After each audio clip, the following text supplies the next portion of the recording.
10 ang sugatan sa pang-aararo ng jeep sa 5 sasakyan sa Maynila.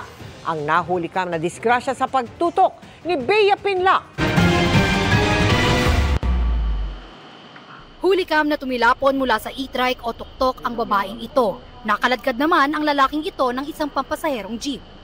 Agad na nakatayo ang babae pero ang lalaki matagal nakahandusay sa kalsada. Pasado alas 10 kagabi nang mawalan ng preno at araruhin umano ng jeep na ito ang mga nakahintong sasakyan sa panulukan ng CM Recto Avenue at Reyna Regente Street sa Maynila. Ayon sa investigasyon, 6 na sasakyan ang sangkot sa insidente, kabilang na ang motorsiklong ito na pumagit na sa jeep at sa delivery truck. 5 sasakyan ang inararo ng jeep kabilang ng 2 tuktok, 2 motorsiklo at 1 truck. Nung nawalan po ng preno yun, inararo na po kami sunod-sunod. Yung pasahero kong 2 na nakaupo rito, nalaglag po yung isa habang gumugulong yung takbo nito.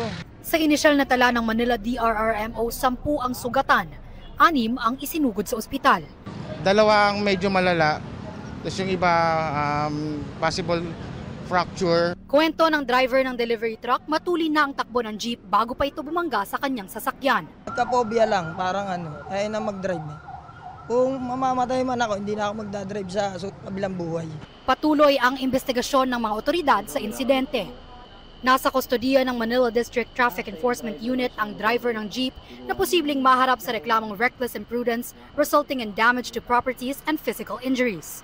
Hindi siya nagbigay ng pahayag. Para sa GMA Integrated News, Bea Pinlac, nakatutok 24 oras.